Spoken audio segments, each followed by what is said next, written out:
appeared at the door. There was clear concern etched into features that mirrored my own. Enviably thick brows that required weekly trips for grooming to avoid looking werewolfish. Thick lashes that made the thick brows not seem quite so bad. The kind of lips that been declared soup coolers, and worse, on the playground, and that cute nose we shared, wrinkled. "What in the world are you doing?"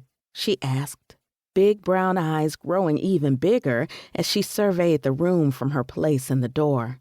I smirked, then swung the golf club, causing her to let out a little shriek as chocolates flew in the air.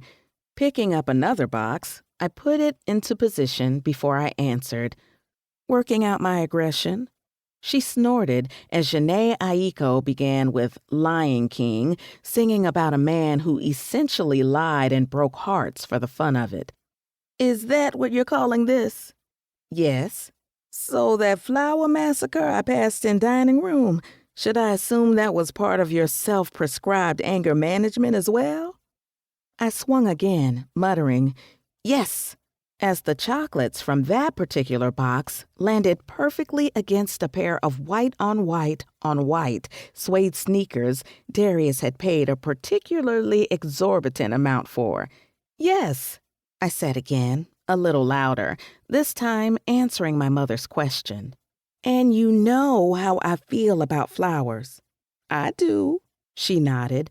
"Those look like peonies, so you must have been particularly upset," she mused, stepping fully into the room and brushing aside a few random chocolates to take a seat on the bench Darius used to change his shoes. Another reason I should have known better than to agree to marrying his ass. I shrugged. "I think anger right now is pretty valid, don't you? I mean, you would think he would get the message. Leave me alone. But no. He has sorry-ass apology flowers with a sorry-ass apology note delivered on what should have been our wedding day. So maybe I did shred 4 dozen peonies by hand. Who hasn't?" Instead of replying, my mother sighed, looking around the room for another few moments before she spoke. "Well, you haven't been speaking to him or letting him back in the house, so I suppose he's trying to get through to you any way he can. And before you say I'm defending him, I most certainly am not. Simply stating facts. I'm not keeping him from anything," I contended, even though we both understood the shaky veracity of that claim.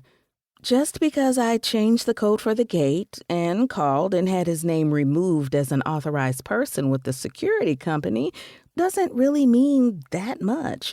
If he was really about that action, he would figure it out." She raised a single eyebrow.